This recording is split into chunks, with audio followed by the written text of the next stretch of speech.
According to research, increases in depression and anxiety from 1998 to present day have continued to increase.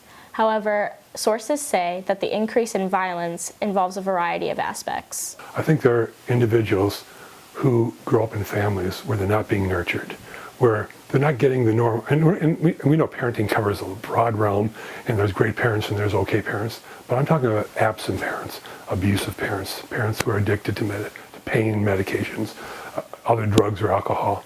And these kids are kind of being left totally to themselves. When this happens, they don't develop the kinds of relationships and skills that they need. Unfortunately, while the rest of us see those events and are horrified by them and find them traumatic, some people see that as being glorified. And people who feel marginalized or feel like their voices are not being heard, feel like people are not attentive or caring about their challenges, will maybe do that as an attention-seeking measure. If you look at the statistics, most of the shooters have said that they've been bullied in some way or another. And unfortunately for a lot of these kids, because they may present as being a little odd or different, that happens. So when you don't have connections at home, you don't have relationships at school, what happens? You withdraw even further. And what do you tend to find? Sometimes the internet. And the internet can be an okay thing, but it also can help lead you down the rabbit hole. According to research, over 85% of all homicides are committed by men, as well as the fact that manhood is something that is repeatedly expressed through actions and something to be earned. This causes men to be increasingly aggressive as they get older and is a cultural factor of the increase in violence. My father's telling my brothers, you know, when they got into a fight with somebody, a verbal fight, go out there and kick their butts. I mean, actually go out physically hurt them, which I was really shocked. And then he would stand outside and say, don't come back in. And he would use kind of bad language too. Don't come back in. And he would say words to my brothers until that kid was like pretty much lying in the street and not being able to fight back. So, you know, you have that, and that can kind of mess somebody up, I guess, you know. You're thinking, okay, that's what I have to do. This is a parent saying this to a child. Go out there and fight that person because he called you a name or because he said something wrong. I mean, that's ridiculous. I think that's very much a cultural issue and a social issue. Just like women are pressured to be thin and beautiful, men are pressured to be strong and not show a ton of emotion.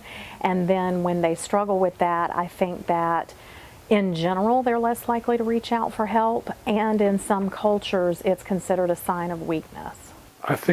Although I think this is changing, but I do think males have always been a little bit more introverted. Females seem to do a better job of finding other folks to connect with. If there's problems, they can discuss their emotional lives. Men talk sports, they talk all kinds of things, but very seldom they talk about, oh boy, did I ever have a bad cry the other night? Simply giving someone a smile, waving at them in the hallway, or even complimenting their clothes can boost their self-esteem and/or attitude. If someone is ever acting strange, it's important that as peers, we notice it and do something about it. We really need to start paying attention to our peers. If something is changing about them, we need to do something about it. We definitely need to step up in educating people and telling them that talking to people about their issues is okay. We need to start encouraging, if you're having issues such as these, you need to start encouraging therapy, talking to people, getting help, etc. Sometimes I find that in the schools, we do marshal as many services as we can.